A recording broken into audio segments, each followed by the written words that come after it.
Bu şəxs türkdür və ona Azərbaycandan xəstə cəlb edirlər və bu şəxsin adından da belə bir paylaşım ediblər ki, sən demə xərçəngin gizli resepti var imiş və bu gizli resept bütün dünyada yalnız bu şəxsdədir.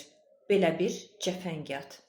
Əzizlər, əgər gerçəkdən xərçəngi tam müalicə edən, tam sağaldan bir dərman tapılsaydı, əmin olun ki, o şəxs Nobel mükafatı qazanardı.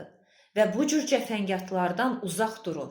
Çünki insanlar inanır, bu şəxslərə müraciət edir və sonda xərçəngin 4-cü mərhələsində, metastaz mərhələsində həkimə üz tuturlar ki, onda da çox zaman bu xəstələrin həyatını xilas etmək mümkün olmur.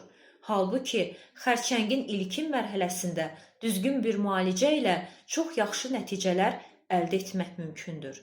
Xəstələr həm vaxtlarını, həm canlarını, həm də həyatlarını bu cür dələduzlarla itirirlər. Və bəzən də belə bir səhifələrə də rast gəlirik.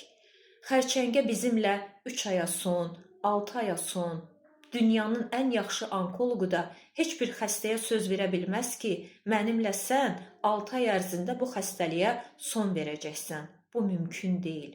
Və bu şəxsin həkim olub-olmadığını da biz dəqiq bilmirik. Sosial media nəzarətsiz bir platformadır. Hətta həkim olmayan şəxslər də özlərini doktor kimi təqdim edə bilirlər. Yəni onun həkim olub-olmadığını da dəqiq bilmirik. Amma dəqiq bildiyim bir həqiqət var ki, xərçəngin ot ələflə, bitkilərlə müalicəsi yoxdur. Əgər sizə kimsə desə ki, yaxud sosial mediada belə bir paylaşım qarşınıza çıxsa ki, biz kimyoterapiyasız, dərmansız, sadəcə bitkilərlə xərçəngi sağaldırıq, inanmayın, hamısı dələduzlardır. Uzaq durun bu şəxslərdən və hansı həkim sizə zəmanət verirsə, o həkimlərdən də uzaq qaçın.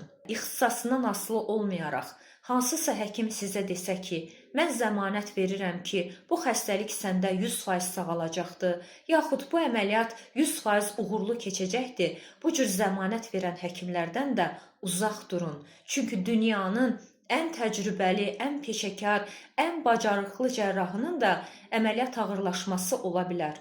Ola bilər bir cərrah 100 xəstəni uğurlu əməliyyat etsin, amma 101-ci xəstədə əməliyyat ağırlaşması olsun.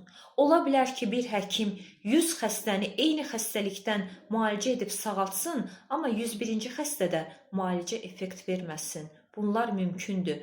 Ona görə də ixtisasından asılı olmayaraq, hansı həkim sizə zəmanət verirsə, o həkimlərdən qaçın.